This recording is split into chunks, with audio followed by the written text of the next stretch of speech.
হচ্ছে চাষি ভাইদের নিজস্ব অনুষ্ঠান কিষাণ বাণী।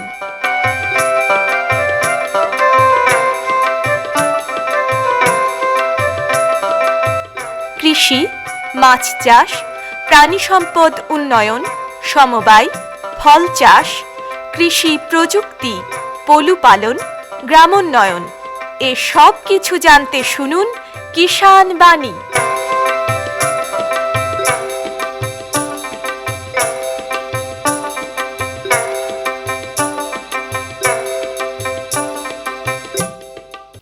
শ্রোতা বন্ধুদের অনেক অনেক প্রীতি ও শুভেচ্ছা জানিয়ে শুরু করছি ভারত সরকারের কৃষি ও কৃষক কল্যাণ মন্ত্রকের কৃষি সহযোগ ও কৃষক কল্যাণ দপ্তরের সহায়তায় অনুষ্ঠান কিষাণ বাণী। বন্ধুরা, আমরা যারা মাছ চাষের সঙ্গে যুক্ত আছি বা আমরা যারা মাছ চাষ করি, আমরা কিন্তু সেই চিরাচরিত পদ্ধতি মেনেই কিন্তু মাছ চাষ করি। একটা পুকুর থাকে, পুকুরে এই বর্ষার সময় বা বর্ষার ঠিক কিছু আগে আমরা ডিমপোনা ফেলি এবং ডিমপোনা ফেলার কিছুদিন পরে 2-3 মাস পর থেকে আমরা মাছ তুলি এবং তুলে বিক্রি করি। কিন্তু যারা ব্যবসা ভিত্তিক যারা চাষ করেন তাদের কিন্তু এই মাছ চাষ একটু বিজ্ঞানসম্মত উপায়ে কিন্তু আমাদেরকে চাষ করতে হবে। খাওয়ানোটা ঠিকঠাক দিতে হবে এবং এই খাওয়ানোর সঙ্গে সঙ্গে আরও অনেক বিষয় রয়েছে। আজকে আমরা আলোচনা করব মাছের যে পুষ্টি কতটা দরকার। মানুষের যেমন পুষ্টির দরকার হয়, মানুষের যেমন খাবারের প্রয়োজন হয়, মাছেরও কিন্তু খাবারের প্রয়োজন হয়। সেই বিষয় নিয়ে আজকে আমরা আলোচনা করব। আর এই আলোচনার জন্য আমরা পেয়েছি সারগাছি রামকৃষ্ণ মিশন আশ্রমে অবস্থিত ধান্যগঙ্গা কৃষি বিজ্ঞান কেন্দ্রের বিষয়বস্তু বিশেষজ্ঞ মৎস্য বিজ্ঞানের ডক্টর উদয় নারায়ণ দাসকে। উদয়বাবু, আপনাকে আকাশবাণী মুর্শিদাবাদের পক্ষ থেকে নমস্কার। নমস্কার। যে কথা বলছিলাম যে মাছের পুষ্টি, মাছ চাষ করতে গেলে মাছের যে পুষ্টি এটা কতটা গুরুত্বপূর্ণ, আর কেনই বা আমরা মাছের পুষ্টি বা খাবারের দিকে এতটা আমরা লক্ষ্য দেব? আমাদের সাধারণ মানুষ অথবা গবাদি পশুর বেঁচে থাকার জন্য পুষ্টি যতখানি গুরুত্বপূর্ণ, মাছের ক্ষেত্রেও পুষ্টি ততখানি গুরুত্বপূর্ণ। একটা মাছের সুষম পুষ্টি অর্থাৎ কার্বোহাইড্রেট, প্রোটিন, ফ্যাট এগুলো সঠিক পরিমাণে সঠিক মাত্রায় তার খাবারের মাধ্যমে শরীরে দিলে তবে গিয়ে মাছের বৃদ্ধি সঠিকভাবে হবে এবং মাছের রোগ প্রতিরোধ ক্ষমতা বৃদ্ধি পাবে। মাছের অর্থাৎ চাষ করতে গেলে আমরা যে দেখি যে বিভিন্ন সময় বিভিন্ন রোগ হচ্ছে, সেই রোগ হবে না। বা মাছের আমরা অনেক সময় দেখি যে মাছের খাবার ঠিকঠাক করে মাছ ঠিকঠাক করে বাড়ছে না। এর মূল কারণ কিন্তু মাছের খাবারের অপুষ্টি। এবং অনেক সময় আমরা দেখতে পাই মাছের মাথা বড় হয়ে যাচ্ছে, মাছের দেহ ছোট হয়ে যাচ্ছে, মাছের শরীর বেঁকে যাচ্ছে। এগুলোর কিন্তু মূল কারণ কিন্তু পুষ্টি। এবং আজকের দিনে দাঁড়িয়ে আমরা বেশিরভাগ জনই কিন্তু ব্যবসায়িকভাবে মাছ চাষ করি, অর্থাৎ আমাদের পুকুরের ধারণ ক্ষমতা যতটা তার থেকে বেশি পরিমাণ মাছ আমরা কিন্তু পুকুরে ছাড়ি। এবারে এক্ষেত্রে আমাদের যে এক্সট্রা যে খাবারটা সেটা কিন্তু আমাদেরকে পরিপূরক খাবারের মাধ্যমে দিতে হয়, কিন্তু সেটা আমরা দিয়ে থাকি না, যে কারণে মাছের খাবারের ঘাটতি দেখা যায় এবং মাছের বৃদ্ধি হ্রাস পায়, মাছের গুণগত মান খারাপ হয়, মাছের বিভিন্ন ধরনের রোগ দেখা যায়। তো সুষম পুষ্টি মাছ চাষের ক্ষেত্রে খুবই গুরুত্বপূর্ণ। তো এই যে পুষ্টি বলছি, যে মাছের পুষ্টি বা খাবার দেওয়া, তাহলে কোন ধরনের খাবার দিলে আমরা মাছের পুষ্টিটা ঠিকঠাক দিতে পারবো? মাছ চাষে আমরা সাধারণত বলি যেগুলো এগ্রিকালচারাল ওয়েস্ট ওইগুলোকেই আমরা মাছের খাবার হিসেবে ব্যবহার করতে বলি, তবে অবশ্যই তার খাদ্য গুণগত মান দেখে। যেহেতু আমরা মাছকে বড় করতে চাইছি, যেগুলো আমরা খাবার মাছ যেগুলো আমরা চাষ করি সেগুলো যেহেতু আমরা বড় করতে চাইছি, বড় করা মানে তার শরীরের আকারকে বাড়ানো। শরীরের আকার বাড়ানো মানে অর্থাৎ তার শরীরে প্রোটিনের চাহিদাকে আমাকে ভালোভাবে পূরণ করতে হবে। তার মানে কি, আমাকে খাবারের মধ্যে কিন্তু প্রোটিনের পরিমাণটাকে বাড়াতে হবে। এবারে মাছের ক্ষেত্রে যখন মাছ ছোট অবস্থায় থাকে তখন তার কিন্তু প্রোটিনের চাহিদা অনেকটা বেশি পরিমাণ থাকে, প্রায় 40%। এবারে সেটা যখন মাছটা বড় হতে থাকে তখন তার শরীরের চাহিদা, প্রোটিনের চাহিদা ধীরে ধীরে কমতে থাকে। সেটা রুই, কাতলা, মৃগেল এই সমস্ত মাছের ক্ষেত্রে 20-25% যেগুলো বড় মাছ চাষ করা হয় তাদের ক্ষেত্রে দিলেও আমাদের চলে। এবারে প্রোটিন যখনই আমরা দেবো, প্রোটিনের সঙ্গে সঙ্গে ফ্যাট কিছুটা পরিমাণ আমার চলে আসে। এখন মাছের খাবারের ক্ষেত্রে আমাদের দেখা যায় যেগুলো প্রোটিন জাতীয় খাবার, যেরকম সর্ষের খোল, বাদাম খোল ইত্যাদি, এগুলোতে আমাদের প্রোটিনের পরিমাণটা বেশি পরিমাণে থাকে, কিন্তু দেখা গেছে এগুলোর দামটা অনেকটা বেশি। কিন্তু আবার এগুলো শুধুমাত্র যদি চাষি ভাইরা খাওয়ান তাহলে কিন্তু চাষি ভাইদের খরচা অনেকটাই বেড়ে যাবে। সেই কারণে আমাদেরকে খাবারের সঙ্গে কিছুটা কার্বোহাইড্রেট জাতীয় খাবারও মেশাতে হয়। আমরা সাধারণত বলি যদি আপনি কিছু না বুঝতে পারেন তাহলে প্রোটিন জাতীয় খাবার অর্থাৎ কোনো খোল এবং শর্করা জাতীয় খাবার অর্থাৎ কোনো ভুট্টার গুঁড়ো হোক অথবা চালের গুঁড়ো হোক, এগুলোকে হাফ হাফ মিশিয়ে আপনি তার সঙ্গে কিছুটা ভিটামিন মিনারেল মিক্সচার দিয়ে মাছকে খাওয়ান, তাহলে আপনার মাছের মোটামুটি একটা সাধারণভাবে বৃদ্ধি হবে। এছাড়াও যদি আপনি পরিপূরক খাবার বাজার থেকে কিনে খাওয়াতে পারেন তাহলেও হয়। তো অনেক সময় দেখা যায় বা অনেকেই বলে যে খাল বিল নদীতে যে স্বাভাবিকভাবে যে মাছগুলো বেড়ে ওঠে সেই মাছগুলো কিন্তু টেস্ট অনেক বেশি, পুকুর থেকে যে চাষের মাছ আসে তার থেকে কিন্তু অনেকটা বেশি। এর হওয়ার কারণটা কি? এটা পুরোটাই লুকিয়ে আছে মাছের খাবারে। খাল বিল নদী নালায় যে মাছগুলো পাওয়া যায় সেই মাছগুলো সাধারণত প্রাকৃতিক খাবার থেকেই হয়। এবারে প্রাকৃতিক খাবারের মানে মাছ পুরো তার সারা জীবন ধরে প্রাকৃতিক খাবার খাওয়ার ফলে তার শরীরে বিশেষ কিছু ধরনের ফ্যাটি অ্যাসিড তৈরি হয় যেগুলো মাছের টেস্টটাকে তার নর্মাল টেস্ট বলে আমরা বরাবর জেনে আসছি। কিন্তু যখন আমরা পুকুরে চাষ করি, পুকুরে শুধুমাত্র প্রাকৃতিক খাবার সাফিসিয়েন্ট হয় না, তার সঙ্গে আমাদেরকে পরিপূরক খাবারও খাওয়াতে হয়। সেই কারণে মাছের টেস্ট কিছুটা পরিবর্তন হয়। মাছের খাবার আমরা প্রাকৃতিক খাবার যেরকম হয় তার সঙ্গে কৃত্রিম খাবারও আমরা দিয়ে থাকি। তার কারণ একটু আগে আমি যেটা বললাম যে আমরা পুকুরে ধারণ ক্ষমতার থেকে অনেকটা বেশি পরিমাণ মাছ যেহেতু পুকুরে রাখছি, এবারে যেহেতু মানে কৃত্রিম খাবার আমরা বাইরে থেকে দিচ্ছি, সেই কম্পোজিশনটা প্রাকৃতিক খাবারের কম্পোজিশনের সঙ্গে কখনোই সমতুল্য হতে পারে না বা সমান হতে পারে না, যে কারণে মাছের টেস্টের আমরা ফারাকটা দেখতে পাই। কিন্তু যদিও মাছের টেস্টের ফারাক আমরা দেখতে পাই, এতে কিন্তু মাছের খাদ্য গুণগত মান অর্থাৎ মাছের প্রোটিনের পরিমাণ বা মাছের যে খাবার ফলে যে আমাদের শরীরে যে মানে আমরা সুবিধাগুলো পাই, এতে কিন্তু কোনো রকমের পরিবর্তন হয় না, শুধুমাত্র টেস্টেরই আমাদের পরিবর্তন এবং সেটা কিছু মাইনিউট ফ্যাটি অ্যাসিডের জন্য। একটা পুকুরে যখন আমরা বাণিজ্যিকভাবে মাছ চাষ করছি, এই মাছ চাষ চলাকালীন কি পুকুরে প্রাকৃতিক খাদ্যকণার ব্যবস্থাপনা করা যায়? অবশ্যই। মাছ চাষের ক্ষেত্রে প্রাকৃতিক খাদ্যকণা হচ্ছে প্রথম। একটা ভালো চাষ করতে গেলে তাকে প্রথমে প্রাকৃতিক খাদ্যকণার ব্যবস্থাপনা মানে সব থেকে ভালোভাবে করতে হবে। এবারে প্রাকৃতিক খাদ্যকণার পরে যতটুকু আমার দিতে হবে সেইটুকু আমরা পরিপূরক খাবার থেকে দেব। প্রাকৃতিক খাদ্যকণা অর্থাৎ কি, পুকুরের জলে আমরা যেটা সবুজ রং বা হালকা বাদামি রং দেখতে পাই সেটা হচ্ছে পুকুরের জলে মিশে থাকা অসংখ্য উদ্ভিদকণা এবং প্রাণীকণা। এখন আমাদেরকে যেহেতু এই প্রাকৃতিক খাদ্যকণা পরিবেশে একটা নির্দিষ্ট সময়ান্তর তৈরি হয়, কিন্তু আমাদের যেহেতু মাছের মানে ঘনত্বটা অনেক বেশি থাকে, আমাদেরকে কিন্তু উদ্ভিদকণা বা প্রাণীকণা একটু তাড়াতাড়ি আমাদেরকে তৈরি করতে হয়। তো সেই কারণের জন্য আমাদেরকে কিছু সারের ব্যবহার আমাদেরকে করতে হয়। সারের ব্যবহারের আগে প্রথম যেটা দরকার সেটা হচ্ছে জলের পিএইচকে ঠিক রাখা।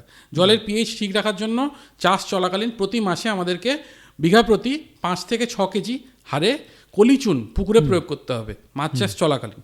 এই চুন প্রয়োগের 2 থেকে 3 দিন পরে আমাদেরকে ইউরিয়া এবং সুপারফসফেট প্রয়োগ করতে হবে, যা উদ্ভিদকণা তৈরিতে সাহায্য করে। ওটা কি 5 কিলো কি বিঘা প্রতি?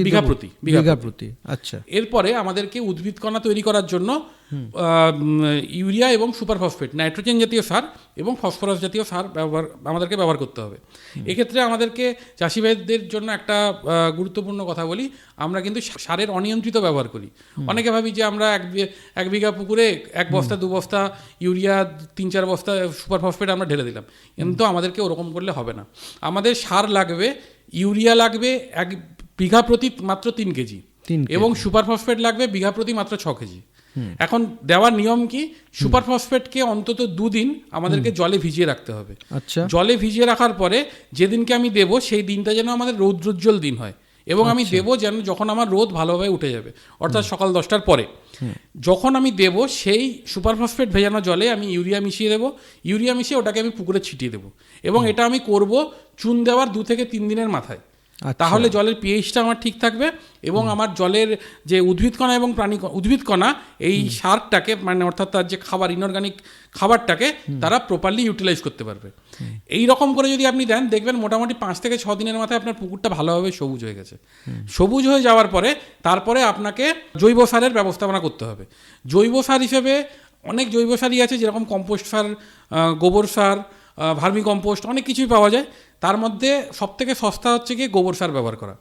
গোবর সার যদিও পুঁথিগতভাবে বলা হয় যে 10,000 কেজি প্রতি হেক্টর প্রতি 10,000 কেজি প্রতি বছরে, কিন্তু আমরা এখানে কাজ করতে করতে একটা জিনিস স্ট্যান্ডার্ডাইজ করেছি, সেটা হচ্ছে গিয়ে গোবর সার আমাদের মুর্শিদাবাদে যে ট্রলিতে করে বওয়া হয়, ওই একটা ট্রলি যেটা নর্মাল ট্রলি থেকে একটু উঁচু ট্রলি থাকে, ওই একটা ট্রলি 1 বিঘা পুকুরে 2 মাসের গোবর সার আমরা দিতে পারি। একটা ট্রলি দিলে ওটা 1 বিঘা পুকুরে 2 মাস আমরা ব্যবহার করতে পারি। এবং সেই গোবর সারটা আমরা চাষি ভাইরা যেরকমভাবে দেন, পুকুরের একটা পাড়ে ঢিপি করে দিয়ে জমা করে রেখে সেরকমভাবেও দিতে পারেন। আর যদি কারুর মানে পাড় খাড়াই হয়, তাহলে তারা ওই আলুর বস্তা বা পেঁয়াজের বস্তাগুলো আছে, ওই বস্তায় বেঁধে পুকুরের মধ্যে ফেলে রেখে দিতে পারেন। এবারে এই সার, এই দুটো সার, অজৈব সার বা জৈব সারের, এদের দুজনের মধ্যে জৈব সারের ব্যবস্থাপনা আমাদেরকে প্রতি মাসে কিন্তু সঠিকভাবে করে যেতে হবে। অজৈব সার আমরা তখনই প্রয়োগ করব যখন আপনার জলের রং আপনার দেখে মনে হবে পাতলা হয়েছে, অথবা একটা ছোট পদ্ধতি বলতে পারি যেটাতে আপনি বুঝতে পারবেন আমার জলের রং পাতলা হয়েছে কিনা। পদ্ধতিটা হলো, আপনার হাতটাকে মুঠো করতে হবে, হাতটাকে মুঠো করে একটু গভীরতার দিকে গিয়ে হাতটাকে কবজি অবধি ডোবাতে হবে, দিয়ে মুঠো করা হাতটাকে খুলতে হবে। যদি আপনি হাতের তালু দেখতে পান, তাহলে বুঝতে হবে আপনার জল পাতলা হয়ে গেছে, অর্থাৎ আপনাকে আবার অজৈব সার দিতে হবে। কিন্তু যদি আপনি হাতের তালু দেখতে না পান, তাহলে বুঝতে হবে আমার সার ঠিকঠাক আছে। এবং এই পদ্ধতিটা তখনই প্রযোজ্য যখন আমার জলের রংটা সবুজের সঙ্গে হালকা বাদামি থাকবে। যদি আমার জলের রং ঘোলাটে হয়, কাদাটে ঘোলাটে হয়, যেটা আমাদের বৃষ্টিকালে বেশিরভাগ দেখা যায়, তাহলে সেক্ষেত্রে কিন্তু প্রযোজ্য হবে না। এবং যে পুকুরের জলের রং একদম কালো, সে পুকুরকে আমাদেরকে ধরে নিতে হবে কোনো ধরনের আমার খাবার নেই, প্রাকৃতিক খাদ্যকণা নেই। তো সেই পুকুরে আমাদেরকে প্রথমেই আমার এই যেরকম যে পদ্ধতি বললাম, চুন, তারপর অজৈব সার, তারপর জৈব সার, এই পদ্ধতিতে আমাদেরকে জলটাকে ঠিক করে তারপরে মাছ চাষের দিকে আমাদেরকে যেতে হবে। এই যে খাবার আমরা ব্যবহার করছি, এটা মোটামুটি প্রতিদিন কি খাবার দেওয়ার দরকার, না কিভাবে আমরা মাছের প্রতিদিন খাবার দেওয়া দরকার আছে। এবার দেখুন, প্রাকৃতিক খাদ্যকণা তো মাছ নর্মালি সেটা নিজের মতো করে পেয়ে যাবে। সমস্যা হচ্ছে পরিপূরক খাবারে। এবারে পরিপূরক খাওয়ার প্রতিদিনের ব্যবস্থা অবশ্যই করতে হবে। কিন্তু দেখা গেছে মাছকে একটা পুকুরে খাবার দেওয়া, যেটা আমাদের চাষি ভাইরা সাধারণভাবে করে থাকেন, যে পুকুরে ছিটিয়ে খাবার দেওয়া। এই খাবার দেওয়ার পদ্ধতিতে অনেকটা সময় অপচয়, অনেকটা সময় লাগে, ওনাদের অনেকটা শ্রম এনগেজ হয়। এবং সবথেকে বড় কথা হচ্ছে গিয়ে, এই পদ্ধতিটা হচ্ছে সবথেকে খারাপ পদ্ধতি, কারণ এই পদ্ধতিতে খাবারের অপচয় সবথেকে বেশি হয়। তো আমি দুটো পদ্ধতি বলছি, দুটো পদ্ধতির মধ্যে যে কোনো একটা পদ্ধতিতে খাবার আপনি মানে আপনার পুকুর অনুযায়ী আপনি দিতে পারেন। যদি আপনার বড় পুকুর হয়, যেখানে আপনি চারদিকটা ঘুরে দিতে পারবেন না, এবং আপনার পুকুরে বড় মাছ আছে, অর্থাৎ 100 গ্রাম বা তার বেশি সাইজের মাছ আছে, তাহলে আপনি বস্তায় খাবার বেঁধে বস্তাতে ফুটো ফুটো করে একটা জিআই তার বরাবর পুকুরের মাছ বরাবর আপনি খাবারটা দিয়ে দিবেন। এবং খাবারটা ততটা পরিমাণ দেবেন যে আমার মাছ যেন 2 থেকে 3 দিনের জন্য সাফিসিয়েন্ট হয়। আমরা সাফিসিয়েন্ট কীরকম করে বুঝবো? এক্ষেত্রে আপনাকে বুঝতে হবে আপনার পুকুরে মোটামুটি কতটা মাছ আছে। দেখা গেল আমার পুকুরে 100 কেজি মাছ আছে, আমরা তাহলে ধরি যে 100 কেজি মাছ তার বডি ওয়েটের 3% হারে খাবে, অর্থাৎ আমার তাহলে 3 কেজি খাবার আমাকে দিতে হবে। এবারে আমি 3 দিনের ব্যবস্থাপনা করব ধরে নিলাম, তাহলে 3 9 কেজি বা 10 কেজি খাবার আমি দেবো। এবং সেটাকে অবশ্যই 2 কেজি করে 5টা বস্তায় ভেঙে একটা জিআই তার বরাবর আমি ঝুলিয়ে পুকুরে খাবারের ব্যবস্থাপনা করব। এটা হচ্ছে বড় পুকুরের ক্ষেত্রে। আর যারা ডিম পোনার চাষ করছেন বা ছোট মাছের চাষ করছেন, তাদের ক্ষেত্রে মানে ডিম পোনার চাষটা একটু আলাদা। যারা এমনি ছোট মাছের চাষ করছেন, তাদের ক্ষেত্রে তারা সবসময় চেষ্টা করবেন একটা ট্রেকে পুকুরে একটা বাঁশ দিয়ে ঝুলিয়ে দিতে, এবং এমন পদ্ধতি হবে যেন আমি বাঁশটাকে প্রেশার দিলে আমার ট্রেটা উপরে উঠে আসে। এবারে আপনি খাবারটা যেটা দেবেন, সেটা খাবারটাকে মন্ড করে নেবেন। এবং প্রতিদিন যতটুকু লাগবে ততটুকু খাবারকে আপনি মন্ড করে নিলেন। মন্ড করে নিয়ে ওইটা ট্রের উপর রেখে দেবেন, দিয়ে আপনি বাঁশটা ছেড়ে দেবেন। ট্রেটা চলে গেল জলে, মাছ তার খাবারটা খেয়ে নেবে। আধা ঘন্টা পরে আপনি ট্রেটাকে তুলে দেখবেন যে আপনার মাছ পুরোটা খাবার খেয়েছে কিনা। এতে করে আপনার খাবার দেওয়ার সময় অনেক বাঁচবে এবং খাবারের প্রপার ইউটিলাইজেশন হবে। আর ডিম পোনা চাষের ক্ষেত্রে যেরকমভাবে আমাদেরকে কিছুটা ছিটিয়ে দিতে হয় পুকুরের ধার বরাবর, সেরকমই আমাদেরকে দিতে হবে, কারণ সেক্ষেত্রে আমাদের অন্য কোনো উপায় নেই। কারণ যেহেতু এই ডিম পোনার ক্ষেত্রে আমাদেরকে অল্প পরিমাণে খাবার দিতে হয়, বেশি বার করে। আবার ডিম পোনার ক্ষেত্রে অনেককে আমরা দেখেছি যারা দিনে একবারই খাবার দিয়ে দেন, দিয়ে বা ম্যাক্সিমাম 2 বার খাবার দেন, এরকম করলে কিন্তু চলবে না। ডিম পোনাকে অন্তত দিনে 4 থেকে 6 বার খাবার আমাদেরকে দিতে হবে। মাছ চাষের ক্ষেত্রে পরিপূরক খাবারের কতটা জরুরি? ব্যবসায়িকভাবে মাছ চাষের ক্ষেত্রে পরিপূরক খাবার অত্যন্ত জরুরি। কারণ আপনার যেরকম আমি একটু আগেই বলছিলাম যে আমরা এখন পুকুরে যে পরিমাণ মাছকে ধারণ করছি, সেটা কিন্তু পুকুরের ধারণ ক্ষমতা থেকে অনেক বেশি, এবং যেটা আমাদেরকে করতে হবে যেহেতু আমরা ব্যবসায়িকভাবে চাষ করছি। তো সেক্ষেত্রে আমার এই যে এক্সট্রা মাছটা আমি ধারণ করছি, সেটার যে খাবারটা, এক্সট্রা খাবারটা, সেটাই হচ্ছে পরিপূরক খাবার। পরিপূরক খাবার না দিলে কিন্তু আপনার মাছ সেরকমভাবে বাড়বে না। এক্ষেত্রে একটা সমস্যা যেটা হয়, অনেকেই ভাবেন যে আমরা খাবারকে বাড়িতে বানিয়ে নেব, বাড়িতে বানিয়ে নিলে আমার খরচা অনেক কম পড়বে, কিন্তু এতে করে আখেরে কিন্তু দেখা যাচ্ছে যখন আপনি চাষ পুরো যদি হিসাব করেন, চাষে একটা সাইকেলের শেষে, একটা চাষের শেষে 1 বছরের পরে আপনি দেখবেন আপনার কিন্তু লসই হচ্ছে। সেক্ষেত্রে আমরা সবসময় বলি যে আপনি যদি নতুন হন চাষে, তাহলে পরিপূরক খাবার আপনি কিনে খাওয়ান, এতে করে আপনার সাশ্রয় হবে, এবং সব থেকে বড় ব্যাপার যেটা হচ্ছে কি আপনার পুকুরের পরিবেশ ঠিক থাকবে। কারণ খাবার নষ্ট হয়ে পুকুরের পরিবেশ নষ্ট হওয়াটা সেটা খুব সাধারণ ব্যাপার। তো পরিপূরক খাবার দেওয়াটা যতটা জরুরি, তেমনি পরিমাণ মতো দেওয়াটাও জরুরি, যাতে করে আমার পুকুরের জল নষ্ট না হয়, আর খাদ্যটা যেন মাছ খায়। আর বেশি দিলে তো নিজেদেরই ক্ষতি, পয়সারও তো বেশি ক্ষতি হবে যদি কিনে খাওয়াতে হয়। তাহলে বন্ধুরা, এতক্ষণ আমরা যারা মাছ চাষের সঙ্গে যুক্ত আছি বা যারা বাণিজ্যিকভাবে আমরা মাছ চাষ করি, তারা কিন্তু একটু খাবারের দিকে আপনাকে নজর দিতে হবে। খাবার বলতে আমাদেরকে পরিপূরক খাবার দিতে হবে বা পুষ্টি জাতীয় খাবার আপনাকে ব্যবহার করতেই হবে, তাহলে কিন্তু আপনার মাছ চাষে অবশ্যই আপনারা লাভ করতে পারবেন। আর এতক্ষণ এই বিষয় নিয়ে আমরা আলোচনা করলাম, আর এই আলোচনার জন্য আমরা পেয়েছিলাম সারগাছি রামকৃষ্ণ মিশন আশ্রমে অবস্থিত ধান্যগঙ্গা কৃষি বিজ্ঞান কেন্দ্রের বিষয়বস্তু বিশেষজ্ঞ মৎস্য বিজ্ঞানের ডক্টর উদয় নারায়ণ দাসকে। উদয়বাবু, আপনাকে আমাদের তরফ থেকে এবং কৃষক বন্ধু, শ্রোতা বন্ধু প্রত্যেকের তরফ থেকে অসংখ্য ধন্যবাদ। নমস্কার। प्रधानमंत्री किसान मान धन योजना, मिलेगा पेंशन का सहारा, कृषक ना होगा बेसहारा, जुड़ेगा खुशियों से नाता, कटेगा सुख से बुढ़ापा, सुरक्षित होगा अन्नदाता, सुरक्षित होगा अन्नदाता। प्रधानमंत्री किसान मान धन योजना से लघु सीमांत किसानों का भविष्य होगा सुरक्षित और 60 वर्ष की आयु से 3,000 रूपए मासिक पेंशन होगी सुनिश्चित। 55 रूपए से 200 रूपए की मासिक किश्त देकर प्रवेश कर सकते हैं। 18 से 40 वर्ष तक के किसान इस अंशदायक योजना में सरकार देगी बराबर का योगदान। सभी किसान भाई बहन इस योजना के लाभ के लिए जन सेवा केंद्र में जाएं और अपना निःशुल्क नामांकन कराएं। प्रधानमंत्री किसान मान धन योजना, अन्नदाता के परिश्रम को संबल, पेंशन से सुरक्षित उनका कर। कृषि एवं किसान कल्याण मंत्रालय, भारत सरकार द्वारा जनहित में जारी। এখন লোকগীতি শুনবেন সনজিৎ মণ্ডলের কণ্ঠে। তাহারা বাজায় আমি আমায় বাজাই কে যে, তো তাহারা বাজায় আমি আমায় বাজাই কে যে, কখন আসে যায় যে, কখন বাউল রাজা সেজে, বাউল রাজা সেজে, তো তাহারা বাজায় আমি আমায় বাজাই কে যে, তো তাহারা বাজায় আমি আমায় বাজাই কে যে।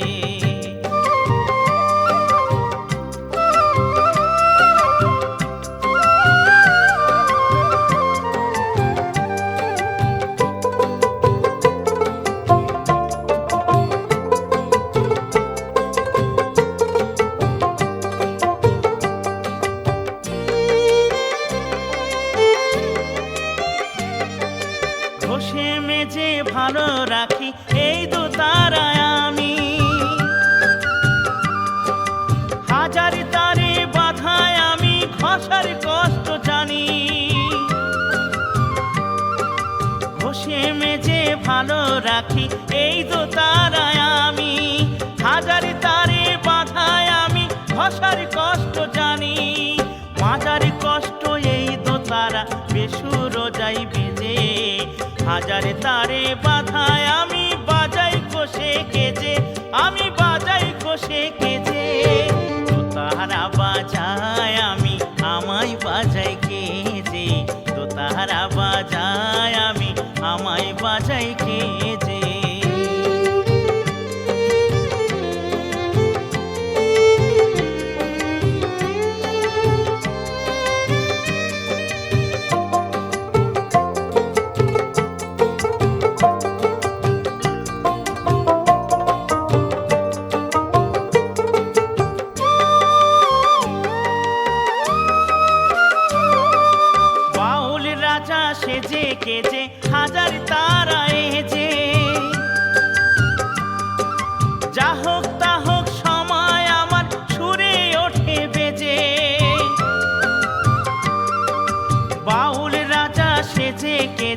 হাজার তারা যে যা হোক তা হোক সময় আমার সুরে ওঠে বেজে ভোরের সাজে বাউল রাজে বাউল রাজা কেজে বিনা হাতে বাজাই কত সন্ধ্যার সাজে সেজে কত সন্ধ্যার সাজে সেজে তো তাহারা বাজায় আমি আমায় বাজাই কে যে তো তাহারা বাজায় আমি আমায় বাজাই কে যে কখন আসে যাই যে কখন বাউল রাজা সেজে বাউল রাজা সেজে তো তাহারা বাজায় আমি আমায় বাজাই কে যে তো তাহারা বাজায় আমি আমায় বাজাই কে যে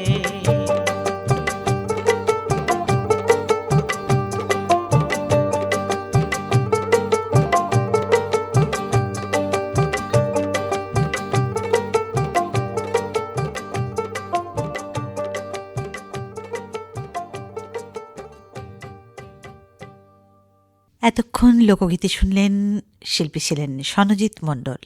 हर जोखिम से निकल कर फसल आए सुरक्षित हो जाए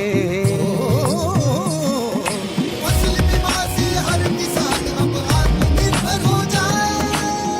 संकट के समय प्रधानमंत्री फसल बीमा योजना किसानों के लिए वरदान है। अब सूखा पड़े या बाढ़ आ जाए कोई डर नहीं, अब ओले पड़े या कीट पतंगे फसल खा जाए कोई फिक्र नहीं, क्योंकि हमने लिया है प्रधानमंत्री फसल बीमा। बुआई से फसल कटाई तक हर जोखिम का दावा, न्यूनतम प्रीमियम पर अधिकतम भुगतान का वादा। योजना से हर साल जुड़ रहे हैं 5 करोड़ से ज्यादा किसान। अब आपकी है बारी। नजदीकी कृषि कार्यालय, सहकारी समिति, बैंक शाखा, अधिकृत बीमा कंपनी या जन सेवा केंद्र में स्वेच्छा से करा सकते हैं पंजीकरण। फसल बीमा पोर्टल या फसल बीमा ऐप द्वारा भी कराया जा सकता है पंजीकरण। प्रधानमंत्री फसल बीमा योजना, आपकी फसलों का संपूर्ण सुरक्षा कवच। कृषि एवं किसान कल्याण मंत्रालय, भारत सरकार। এবারে স্টুডিওর বাইরে থেকে রেকর্ড করে আনা অনুষ্ঠান। আজ আমরা এসে উপস্থিত হয়েছি বেলডাঙ্গা 2 নম্বর ব্লকের তাউলডাঙ্গা বাগড়পুর গ্রামে। আর এখানে এসেই একজন আমরা মহিলা গোপালককে পেয়েছি, সঙ্গে ওই গ্রামেরই আরেকজন গোপালকও সঙ্গে রয়েছে। তো আসুন তাদের যে গোপালন, সেই গোপালনের অভিজ্ঞতার কথা আমরা শুনবো। তার আগে একটু পরিচয় করে নিই। আপনার নাম? আমার নাম সোমা ঘোষ। সোমা ঘোষ।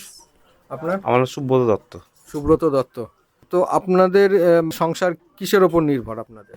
আপনার? আমাদের সংসার গরু বাছুরের উপরে নির্ভর করে। গরু বাছুর, জমি জায়গা কিছু আছে? জায়গা নেই, গোপালনই করেন শুধু। আপনার? আমার গোপালনের মনে কিছুটা আমার সাহায্য হচ্ছে, মানে গোপালন করেন, ঠিক আছে। এই গোপালনের ওপরই কিছু পাওয়া যায়। পাওয়া যায়। আপনাদের যে গরুগুলো আছে সেগুলো কি জাতের গরু? আমার জার্সি গরু। জার্সি? জার্সি। কটা আছে জার্সি? 4টে আছে। 4টে। আপনার কটা? আমার 3টে। 3টে? সবটা কি জার্সি না অন্য কিছু?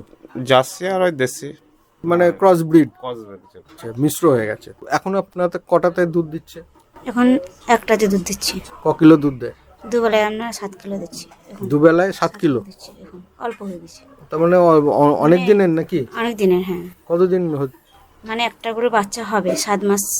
7 মাস চলছে? চলছে। আর একটা এখন অল্প দেয়, ওটা অল্প দিচ্ছে।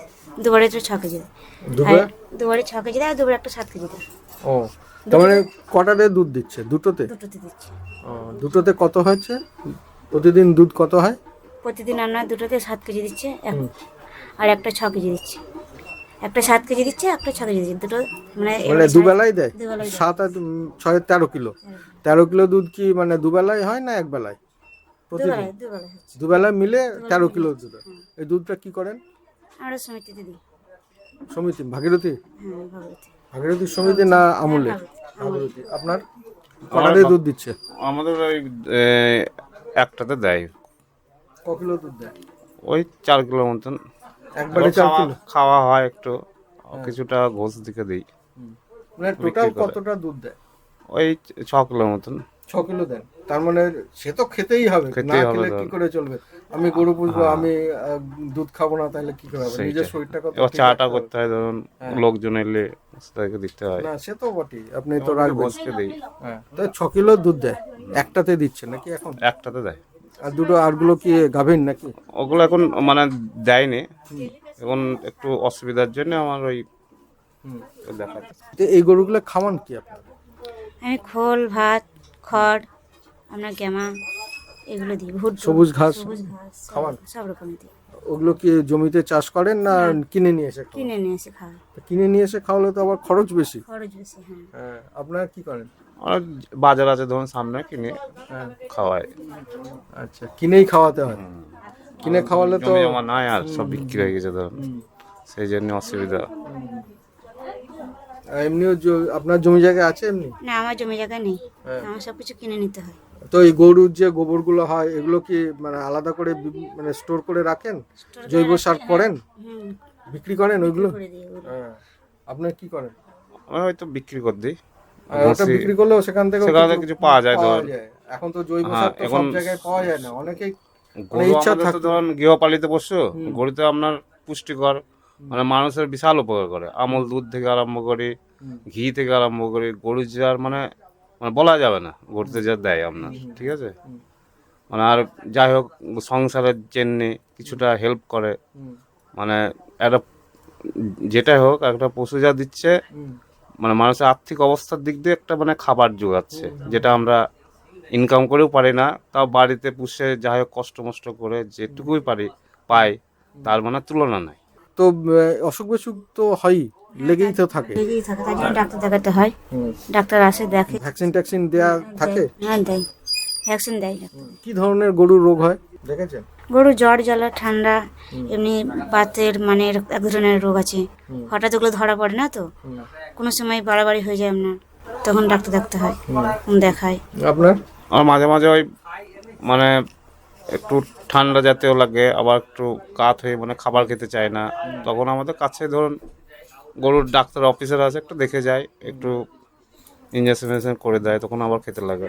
আপনারা এটা কি জানেন যে গরুর কি যে রোগটা, সেই ম্যাক্সিমাম রোগটা কিন্তু একটা জায়গা থেকে আসে। সেটা হচ্ছে আপনার, যদি আমরা গরুকে কৃমির ওষুধটা না খাওয়াই তাহলে কিন্তু সেইখান থেকেই ম্যাক্সিমাম রোগটা হয় গরু। তো আপনারা কি কৃমির ওষুধ খাওয়ান? 6 মাস অন্তর? হ্যাঁ, ওটা ভ্যাকসিন দিয়েছে। এবার ওরা যেটা ভালো বুঝবেন ট্রিটমেন্ট করবেন, না দেখে তো ধরুন পড়বেন না, ওরাই যা না, এরকম তো ওরকম খাওয়াতেই হবে, কৃমির ওষুধটা খাওয়াতে হয়, ওখান থেকেই ম্যাক্সিমাম আমাদের মানে অসুখটা হয় গরু। আর যেখানে রাখেন গরুগুলোকে সেই জায়গাটা কেমন? পাকা পাকা, মানে ইট পাতা আছে, ইট পাতা সোলিং করা আছে? সোলিং করা আছে। আর ফ্যান ট্যান তো আছে নাকি? Light fan? লাইট আছে, ফ্যান আছে, মশারি দেওয়া আছে। মশারিও আছে, যাতে মশা না কামড়ায়। মশা কামড়ালে কি হয়? বাইরে আবার ধুমো দেওয়া হয়। হ্যাঁ, কি হয় মশা কামড়ালে? মশা কামড়ালে আপনার ম্যালেরিয়া, মানুষের যেমন ম্যালেরিয়া জ্বর জ্বালা অসুখ হয়, সেরকম গরু বাছুরও হয়। এতক্ষণ শুনলেন স্টুডিওর বাইরে থেকে রেকর্ড করে আনা অনুষ্ঠান।